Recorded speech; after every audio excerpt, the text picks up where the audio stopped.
Hello my dear students, welcome to next session.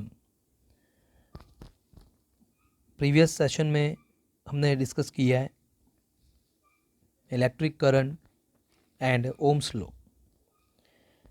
तो हमने देखा है कि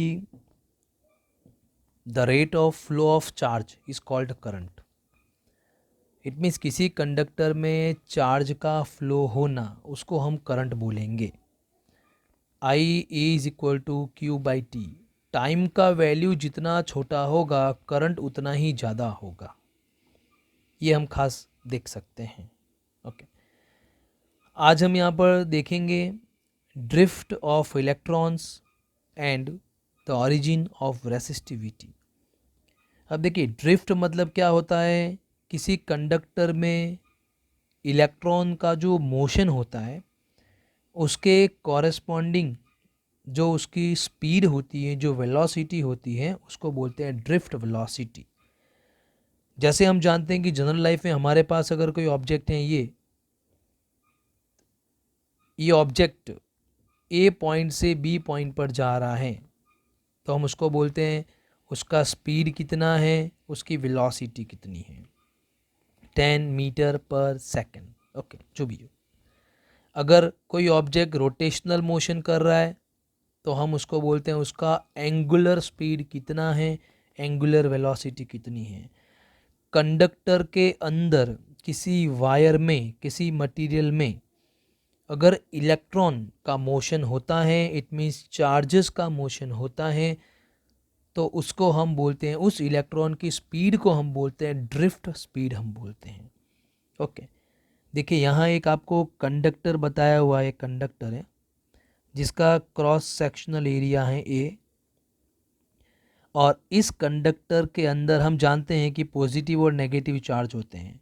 तो पॉजिटिव और नेगेटिव टोटल चार्ज कितना हो गया, ज़ीरो होता है. यहाँ पर कंडक्टर के अंदर हम जानते हैं इलेक्ट्रिकली क्या होता है, न्यूट्रल होता है वो. बट कंडक्टर का स्ट्रक्चर देखा है आपने.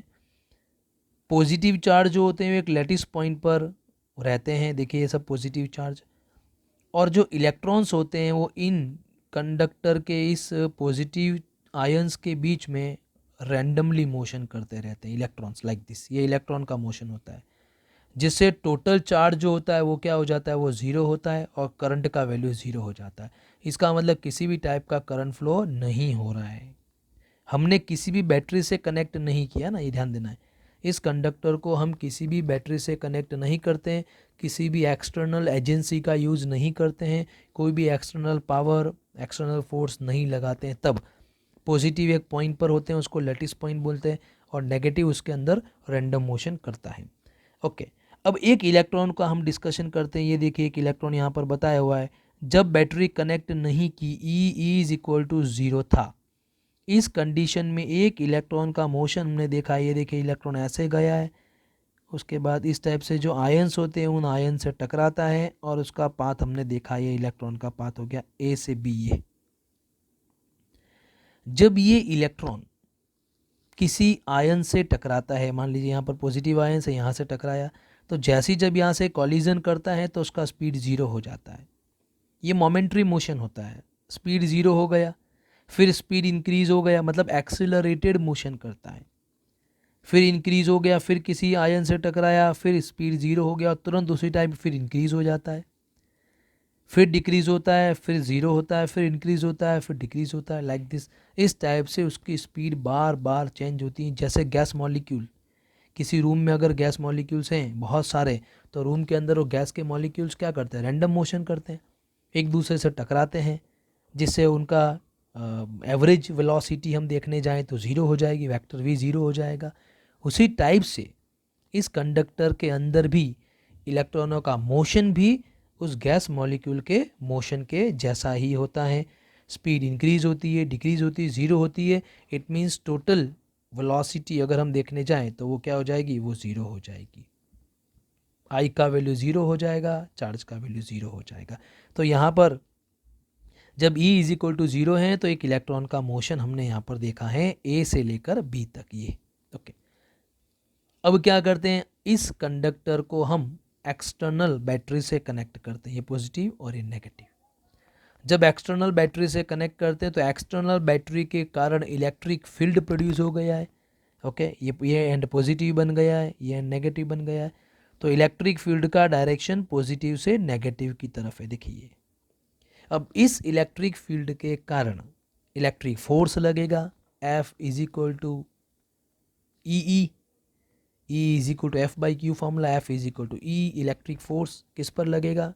इलेक्ट्रॉन्स पर लगेगा।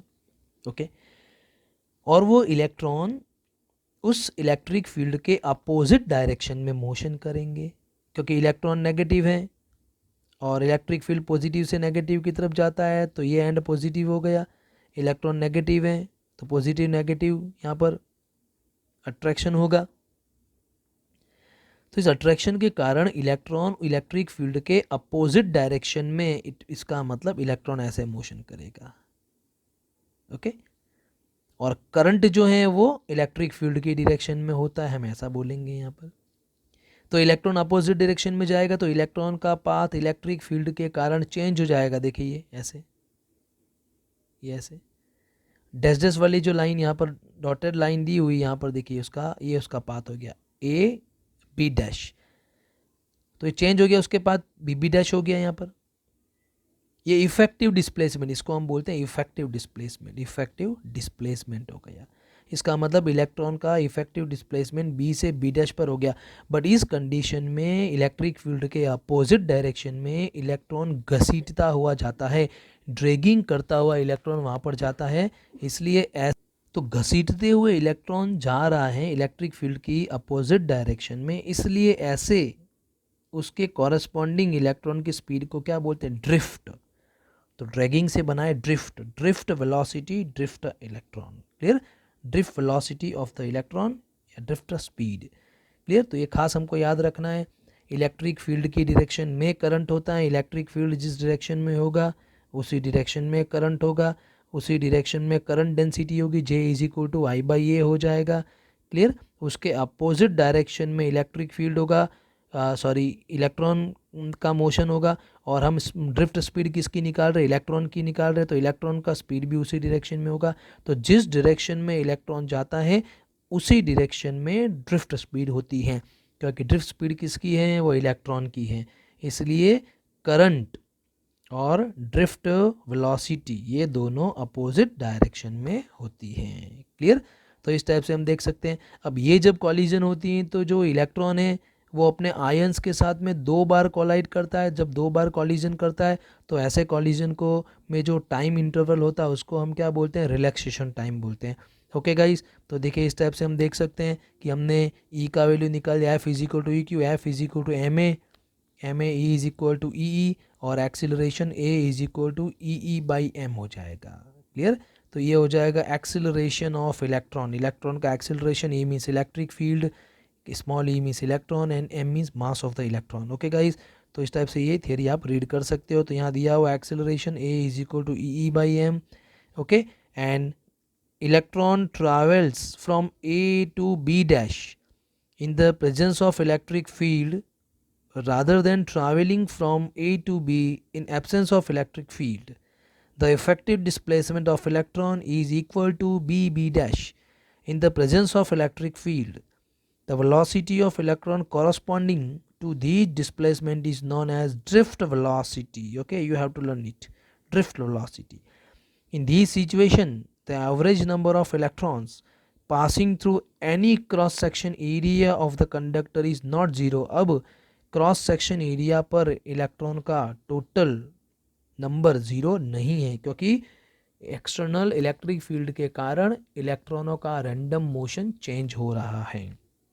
And in presence of electric field, as a result, there will be net flow of charge of current through the conductor.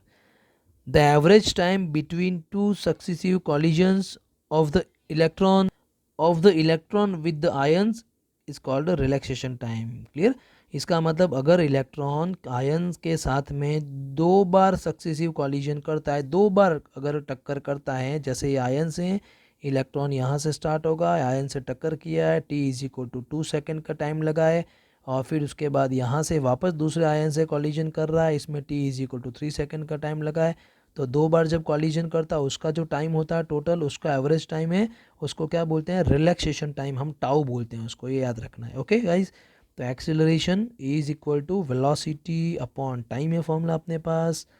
Okay, and acceleration is equal to velocity की जगह क्या बोलना है, ड्रिफ्ट वेलोसिटी, क्योंकि electron की velocity देख रहे हैं कंडक्टर के अंदर, अपॉन रिलैक्सेशन टाइम को बोलते हैं tau. A is equal to we D upon tau, and V D is equal to A tau, cross multiply करेंगे और V D is equal to A का वैल्यू हमने ऊपर निकाला, ई बाई एम, टाउ हो जाएगा यहाँ पर, क्लियर, ये ए का वैल्यू यहाँ से हमने निकाला। तो इस टाइप से ये जो फॉर्मूला होता है ड्रिफ्ट वेलोसिटी का फॉर्मूला मिल गया है, drift velocity of the electron in conductor. आगे हम देखते हैं यहाँ पर relation between the drift velocity and density. अब देखिए drift velocity it means vector v d, और current density it means j, हमने पढ़ा है जे इज इक्वल टू होता है i by a, clear. Okay, और ड्रिफ्ट वेलोसिटी का फॉर्मूला भी हमने देखा ई एम टाउ। ओके, तो फॉर्मूला अच्छे से ध्यान में रखना यहाँ पर। तो देखिए जैसे हमने यहाँ पर देखा है, ये कंडक्टर है और इस कंडक्टर को हम बैटरी से कनेक्ट कर देते हैं यहाँ पर, ये पॉजिटिव नेगेटिव, तो ये वन एंड हो गया पॉजिटिव, ये एंड हो गया नेगेटिव, इलेक्ट्रिक फील्ड का डायरेक्शन पॉजिटिव से नेगेटिव की तरफ है। ओके, इट मीन्स करंट का डायरेक्शन भी पॉजिटिव से नेगेटिव की तरफ है, इट मीन्स करंट डेंसिटी का डायरेक्शन भी पॉजिटिव से नेगेटिव की तरफ है। इलेक्ट्रॉन अपोजिट डायरेक्शन में होते हैं, यहाँ पर ध्यान देना, यहाँ पर क्लियर। ड्रिफ्ट वेलोसिटी जो होती है वो अपोजिट डायरेक्शन में होती है, क्योंकि ड्रिफ्ट वेलोसिटी किसकी है, इलेक्ट्रॉन की है।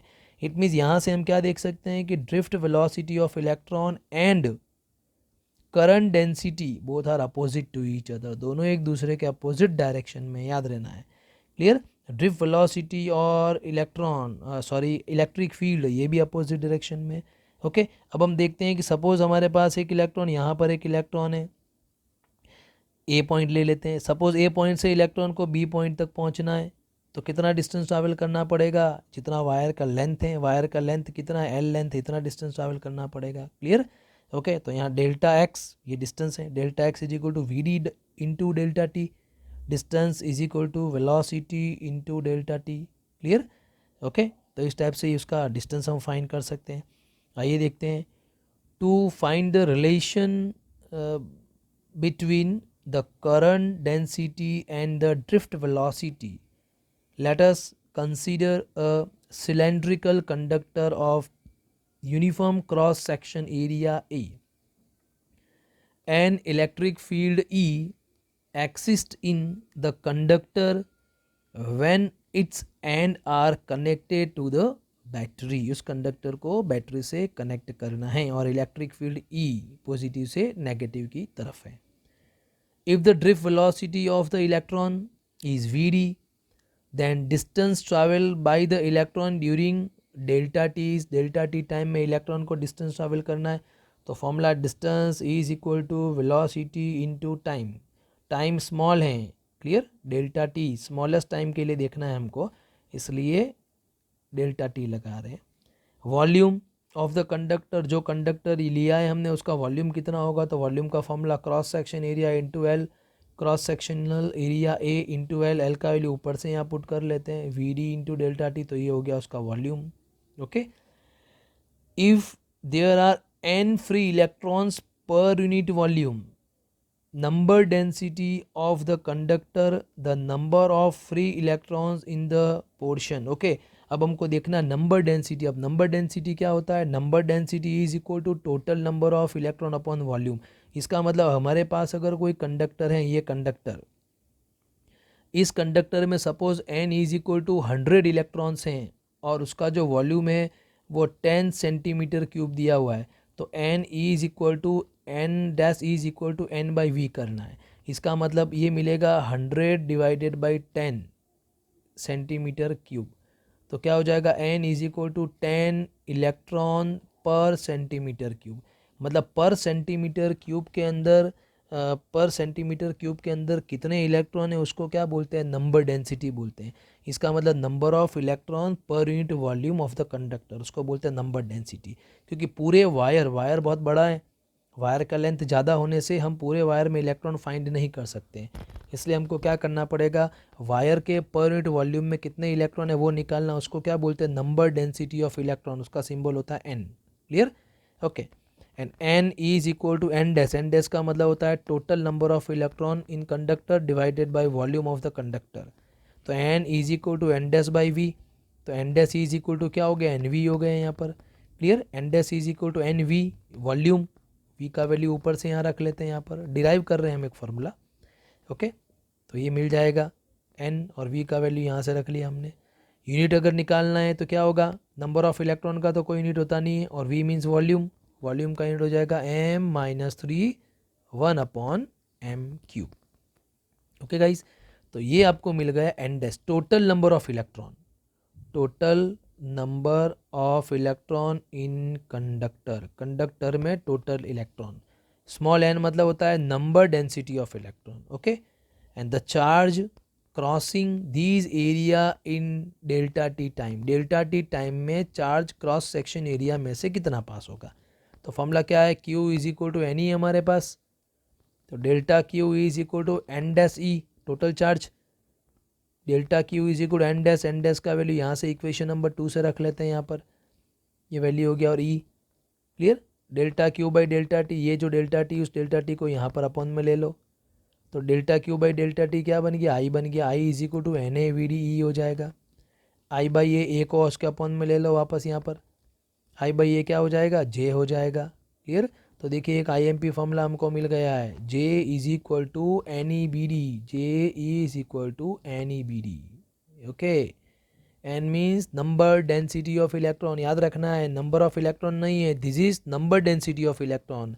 एन आपको दिया होगा 10⁻23 m-3 मीटर माइनस क्यूब दिया होगा, तो आपको समझना है this is number density of electron in conductor.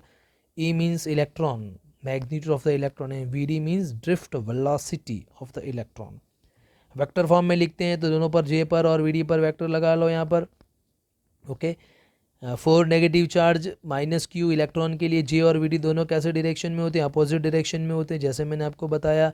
Drift velocity इसका डायरेक्शन इलेक्ट्रॉन की डायरेक्शन में होता है, और करंट डेंसिटी का डायरेक्शन करंट की डायरेक्शन में होता है, इसका मतलब इलेक्ट्रिक फील्ड की डायरेक्शन में होता है। एकदम सीधी सी बात है, आपको याद रखना है यहाँ पर कि हमारे पास अगर वो कंडक्टर है और इस कंडक्टर को अगर हम बैटरी से कनेक्ट कर रहे हैं तो प्लस और माइनस, तो इलेक्ट्रिक फील्ड प्लस से माइनस की तरफ जाता है। ओके, करंट इधर जाएगा, प्लस से माइनस की तरफ जाएगा। Current density J is equal to I by A भी प्लस से माइनस की तरफ जाएगा यहाँ पर। क्लियर? और इलेक्ट्रॉन्स जो होते हैं वो अपोजिट डायरेक्शन में जाते हैं, याद रखना। आई ने E, electrons, motion of the electrons, ये करंट के अपोजिट डायरेक्शन में जाते हैं। अभी हमारे लिए ये बात जानना, आगे हम सीखेंगे कि करंट और इलेक्ट्रॉन दोनों एक दूसरे के अपोजिट डायरेक्शन में कैसे फ्लो होते हैं। क्लियर? वो आगे के टॉपिक में डिस्कशन करेंगे हम यहाँ पर, तो ये खास हमको ध्यान रखना। और ड्रिफ्ट वेलोसिटी इलेक्ट्रॉन की होती है, तो इलेक्ट्रॉन का स्पीड और ड्रिफ्ट वेलोसिटी दोनों एक दूसरे की डायरेक्शन में है। इट मीन्स वी डी और जे ये दोनों कैसे हो गए, ये दोनों एक दूसरे के अपोजिट डायरेक्शन में हो गए हैं। क्लियर? ओके, फिर हमारे पास J is equal to sigma E. Clear? ये लास्ट वाले सेशन में हमने देखा है, जे is equal to sigma E होता है, हमने पढ़ा है यहाँ पर। Clear? Okay, sigma means conductivity, conductivity मतलब सर्किट में कंडक्टर में कितना फ्लो, करंट फ्लो हो रहा है, उसको हम क्या बोलते हैं, कंडक्टिविटी बोलते हैं। रेसिस्टिविटी मतलब रेजिस्टेंस, हम बोल रहे हैं रेजिस्टेंस बढ़ गया मतलब रेसिस्टिविटी बढ़ गई है। हम बोलेंगे कंडक्टिविटी बढ़ गई मतलब करंट बढ़ गया, कंडक्टिविटी का मतलब होता है करंट से। क्लियर? तो sigma e is equal to N e v d. Okay, v d drift velocity का वैल्यू रख लेते हैं यहाँ पर हम, उसका वैल्यू हम जानते हैं, v D is equal to क्या होता है, e m upon tau. Tau का मतलब होता है इलेक्ट्रॉन का आयंस के साथ में 2 बार कंसेक्यूटिव कॉलिजन का एवरेज, उसको बोलते हैं relaxation time. Clear? E cancel हो गया है, sigma is equal to N E square tau by m. Okay, तो देखिए ये फॉर्मूला हमको मिल गया, ई स्क्वायर हो गया है, एक और फॉर्मूला हमको मिला है, और सिग्मा इज इक्वल टू क्या होता है, 1/रो, 1/रो, rho means resistivity, rho is equal to M N E square tau. Clear. तो ये रेसिस्टिविटी का फार्मूला हमको एक और मिल गया है। ठीक है, तो बहुत सारे फार्मूले इसमें ध्यान देना। It means rho is proportional to tau and rho is proportional to 1/n number density. अगर हम नंबर डेंसिटी चेंज करें तो रो चेंज हो जाएगा। इसका मतलब अगर हम इलेक्ट्रॉन की नंबर इंक्रीज़ करें, इलेक्ट्रॉनों की संख्या को बढ़ाएं, किसी कंडक्टर में इलेक्ट्रॉन ज़्यादा से ज़्यादा फ्री करेंगे, है ना, तो रो का वैल्यू कम हो जाएगा। और रो का वैल्यू कम हो जाएगा तो सिग्मा का वैल्यू बढ़ जाएगा, मतलब कंडक्टिविटी बढ़ जाएगी।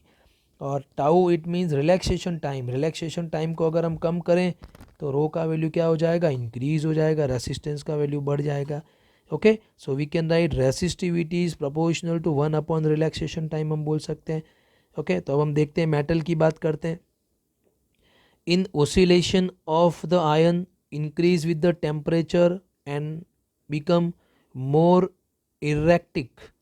As a result, the relaxation time decreases, thus the resistivity of the conductor increase with the temperature. Okay guys, तो अब ये क्या बता रहा है, ये हमको ऐसा बता रहा है कि अगर हम किसी मेटल की बात करें तो ये कंडक्टर हैं, और अगर हम इसको टेम्परेचर दें, हीट दें, है ना, टेम्परेचर अगर इसको हम गर्म करें तो इसका रिलैक्सेशन टाइम जो है वो रिलैक्सेशन टाइम क्या हो जाएगा, जैसे पहले इलेक्ट्रॉन को इस यहाँ से यहाँ पर आने में, ए से बी पर आने में 10 सेकेंड लगते थे।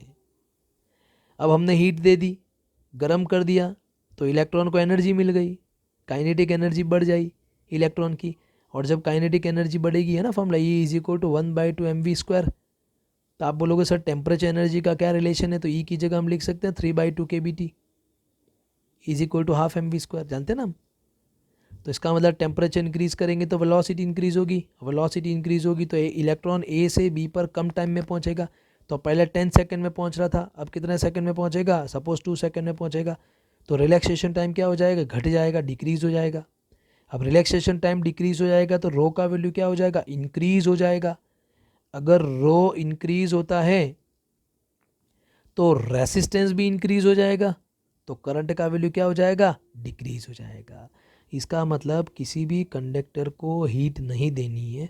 अगर हम किसी कंडक्टर को गर्म करते हैं, हीट देते हैं, टेम्परेचर देते हैं, तो उसके number of electron erratically, it means random motion करना स्टार्ट करते हैं, जिसको हम बोलते हैं रेसिस्टेंस बढ़ गया है। और रेसिस्टेंस बढ़ गया तो कंडक्टर का वैल्यू क्या हो जाएगा, डिक्रीज हो जाएगा। ओके गाइस, तो इस टाइप से हम देख सकते हैं I is proportional to 1/r होता है, rho is proportional to R होता है, and rho is proportional to 1/सिग्मा होता है, and sigma is proportional to current होता है। Okay, and rho is proportional to 1/टाउ होता है। क्लियर। तो अगर टाउ इंक्रीज हो जाएगा, रो का वैल्यू डिक्रीज हो जाएगा, और रिलेशन हम देख सकते हैं फॉर सेमीकंडक्टर। सेमीकंडक्टर की बात करते हैं तो सेमीकंडक्टर में इसका उल्टा है। अगर हम टेम्परेचर देंगे तो एन का वैल्यू बढ़ेगा, नंबर ऑफ इलेक्ट्रॉन फ्री होंगे। आप बोलोगे सर कैसे, सेमीकंडक्टर का सिलिकॉन एग्जांपल है, जानते हैं आप। सिलिकॉन के आउटर मोस्ट ऑर्बिट में 4 इलेक्ट्रॉन होते हैं। इसका मतलब जितने भी सिलिकॉन है ये 4 इलेक्ट्रॉन से कनेक्टेड होते हैं। देखिए यहाँ पर इसके स्ट्रक्चर में एक भी इलेक्ट्रॉन फ्री नहीं होते, देखिए ऐसे। और जब हम हीट देंगे तो यहाँ से क्या होता है, इलेक्ट्रॉन फ्री हो जाता है, ये ऐसे। और ये जो वैकेंट स्पेस बचा है उसको हम क्या बोलते हैं, होल बोलते हैं, होल और इलेक्ट्रॉन। तो जब एक इलेक्ट्रॉन फ्री हो जाएगा यहाँ पर, और जब इलेक्ट्रॉन फ्री हो जाएंगे, ये एन बढ़ गया, एन बढ़ गया तो रो का वैल्यू घट गया, और रो घट गया, इसका मतलब रेसिस्टेंस घट गया, क्योंकि rho is proportional to R ना। फॉर्मूला अपने पास R is equal to rho L/A। ठीक है, तो रो घट गया, रो डिक्रीज हो गया, रो डिक्रीज हो गया तो रेसिस्टेंस डिक्रीज हो गया। क्लियर। तो करंट का वैल्यू इंक्रीज हो गया और कंडक्टिविटी इंक्रीज हो गई। इसका मतलब सेमीकंडक्टर में हमको टेम्परेचर देना है, लेकिन उस लिमिट से ज़्यादा टेम्परेचर नहीं देना है। तो सेमीकंडक्टर में अगर हीट देते हैं या टेम्परेचर इंक्रीज करते हैं या सर्टेन फ्रीक्वेंसी की इलेक्ट्रोमैग्नेटिक लाइट उसके ऊपर इंक्रीज करेंगे तो इलेक्ट्रॉन रिलीज होंगे वहाँ पर, और वो इलेक्ट्रॉन कंडक्शन का काम करेंगे और सर्किट में करंट फ्लो हो जाएगा। क्लियर।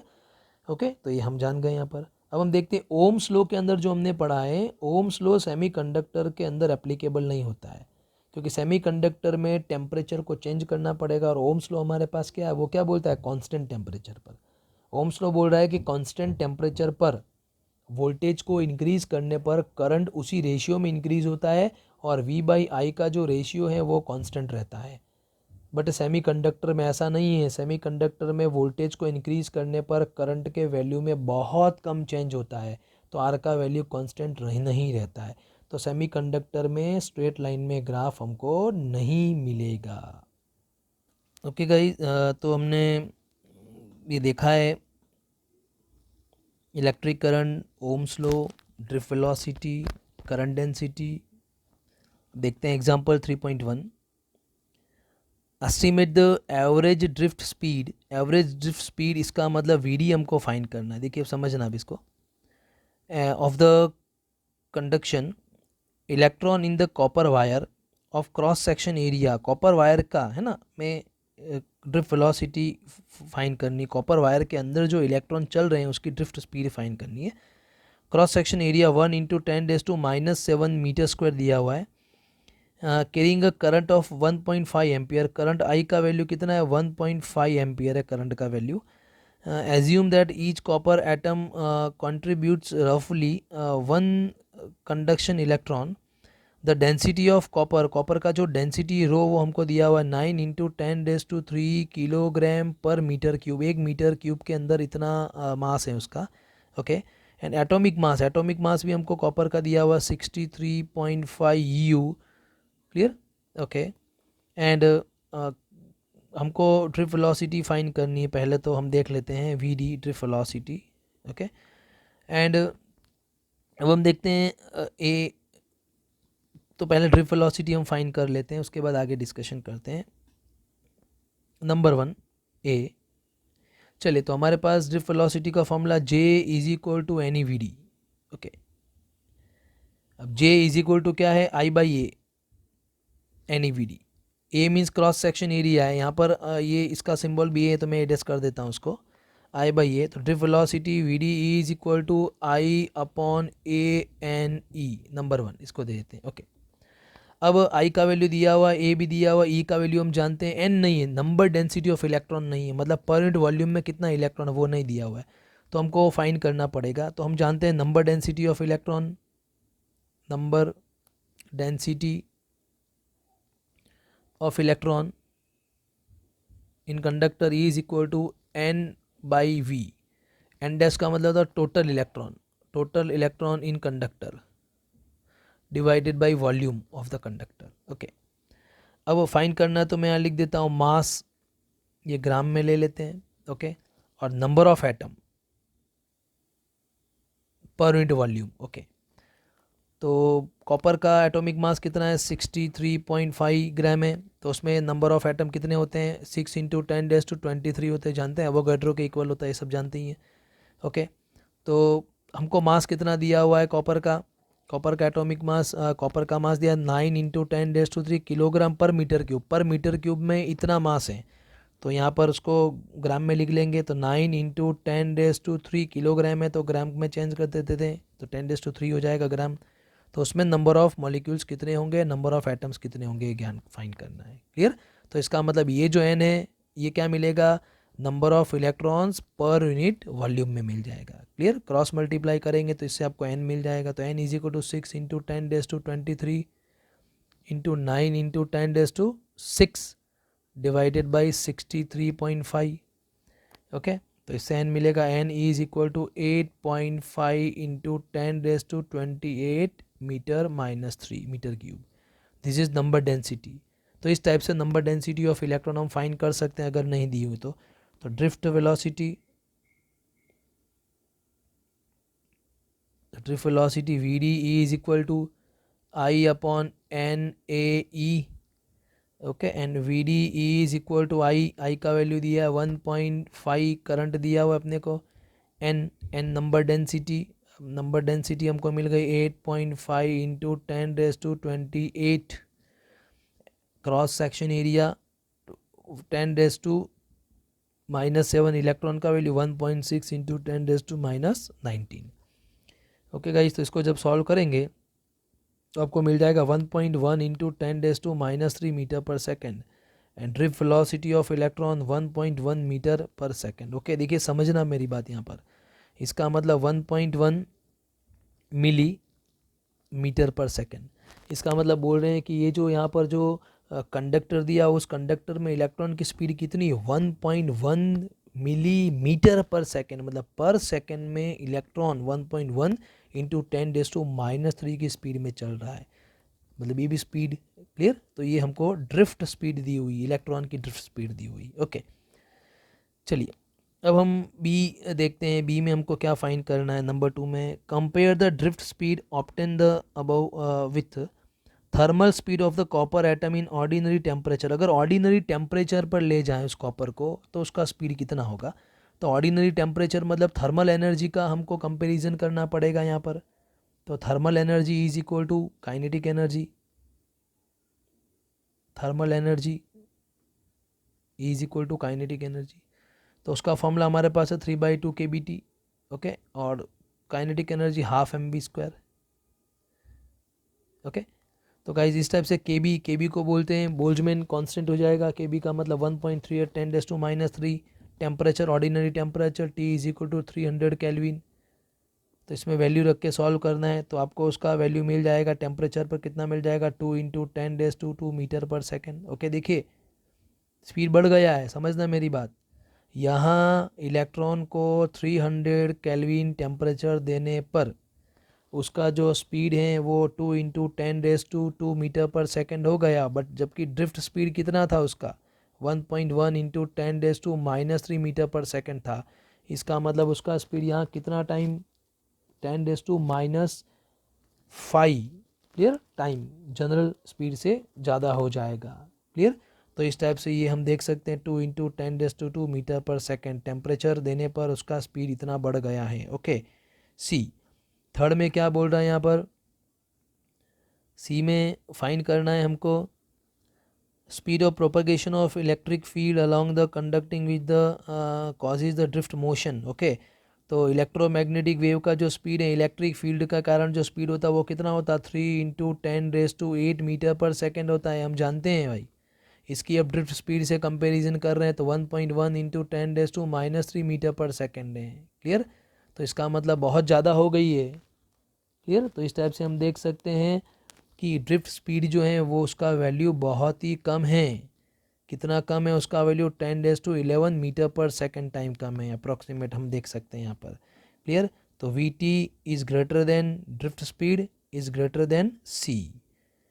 क्लियर। तो इस टाइप से कंपैरिजन कर रहे हैं भाई, हम यहाँ कंपैरिजन कर रहे हैं कि ड्रिफ्ट स्पीड की कंपैरिजन कर रहे हैं थर्मल टेम्परेचर पर। रूम टेम्परेचर पर अगर हम 300 केल्विन टेम्परेचर पर कंडक्टर को ले जाएं तो इलेक्ट्रॉनों का स्पीड बढ़ जाता है, और लाइट की स्पीड से कंपैरिजन करें तो लाइट का speed 3 into 10⁸ metre per second है। तो उसकी कंपैरिजन में ड्रिफ्ट स्पीड क्या हो जाएगी, बहुत ही कम हो जाती है। ओके गाइस, तो इस टाइप से हम इस क्वेश्चन को यहाँ पर कर सकते हैं, सॉल्व कर सकते हैं। Thank you very much.